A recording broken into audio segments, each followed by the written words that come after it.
কোরআনুল কারীমে সূরাতুল ফুরকানের মধ্যে আল্লাহ সুবহানাহু ওয়া তাআলা জানায় দেন, ওয়া ইবাদুর রহমানিল্লাযীনা ইয়ামশুনা আলাল আরদি হাওনা ওয়া ইযা খাতাবাহুমুল জাহিলুনা ক্বালু সালামা।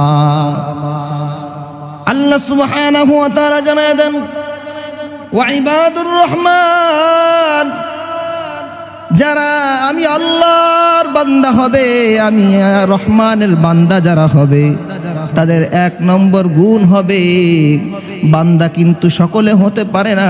বান্দা হবে সেই ব্যক্তি যে ব্যক্তি আল্লাহ রব্বুল আলামিনের একেবারে পুঙ্খানুপুঙ্খ ইবাদত করবে, মালিক যেটা বলবে ওইটাই করবে, মালিকের কথা বাদ দিয়ে আর কারো কথা শুনবে না, মালিক যেটা বলতে করতে বলবে ওইটাই করবে।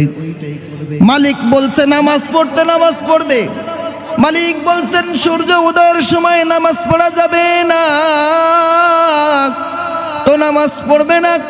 মালিক বলছেন রমজান মাস যখন আসবে রোজা রাখবে, মালিক বলছেন ঈদের চাঁদ শাওয়াল মাসের চাঁদ যখন উঠবে ওই সময় আর রোজা রাখা যাবে না, তো ওই দিন আর রোজা রাখবে না।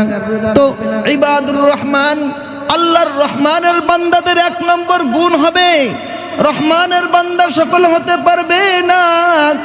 যারা রহমানের বান্দা হবে তাদের এক নম্বর গুণ হবে মালিক যেটা বলবে এইটাই করবে, মালিক যে আদেশগুলা মানবে, মালিকের যে নির্দেশগুলা আছে, মালিক যেগুলা করতে বলে নাই ওইগুলা মালিকের কথা মতো সে শুনবে না, মালিক যেটা করতে বলছে ওইটা করবে। ওয়া ইবাদুর রহমান, ইবাদুন মানে বহু বচন ব্যবহার করা হয়েছে, আব্দুনের বহু বচন ইবাদুন মানে অনেক বান্দাগুলা। তাহলে এক নম্বর গুণ হবে রহমানের বান্দাদের, এক নম্বর গুণ হবে মালিক যে কথা বলেছে, মালিক যে কাজ করতে বলেছে ওই কাজগুলো সে বেছে বেছে করবে। মালিক বলেছেন শিরিক করা যাবে না, আর যদি আমি আপনি যদি মালিকের কথা না মেনে যদি শিরিকের মধ্যে লিপ্ত হয়ে যাই তাহলে কিন্তু ঈমান নামক দৌলতটা বের হয়ে যাবে। আর যদি কারো ঈমান বের হয়ে যায়, মালিক বলছেন ঈমান নিয়ে যদি কেউ আমি আল্লাহর কাছে যারা পরিমাণ ঈমান নিয়ে যদি কেউ বান্দা আমি আল্লাহর কাছে আসতে পারে, আমি আল্লাহ রাব্বুল আলামিন তাকে এমন জান্নাত দিব যে জান্নাতটাই দুনিয়ার 10 দুনিয়ার সমান জান্নাত আমি তাকে দিব। সুবহানাল্লাহ। তাহলে ইবাদুর রহমান বান্দাদের এক নম্বর গুণ হবে, আল্লাহর বান্দার এক নম্বর গুণ হবে মালিক যেটা করতে বলছে ওইটা করবে, মালিক যেটা ত্যাগ করতে বলছে ওটা ত্যাগ করবে, এক নম্বর গুণ। 2 নম্বর ইবাদুর রহমানের 2 নম্বর গুণ আল্লাহ বলেন, আল্লাযীনা ইয়ামশুনা আলাল আরদি হাওনা।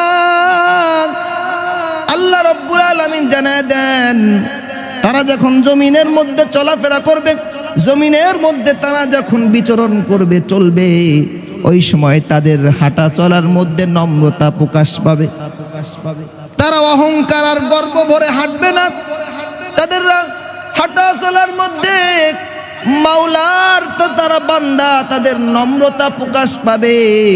আর কিছু বান্দা এমন আছে না নাই, হাঁটা চলার মধ্যে নেতা নেতা ভাব আছে না নাই, উনি যে নেতা এটা হাঁটা চলায় বুঝাইতে হবে না আমি নেতা, কিন্তু আল্লাহ রাব্বুল আলামিন বলেন ও নেতা হও যা হও না কেন, আমি রহমানের বান্দা যারা হবে তাদের 2 নম্বর গুণ হবে তারা বিনয়ী হবে, তারা নম্র হবে, তারা উচ্ছৃঙ্খল হবে না, তারা বেয়াদব হবে না, তারা বিনয়ী সহকারে রাস্তা দিয়ে চলাফেরা করবে। সুবহানাল্লাহ।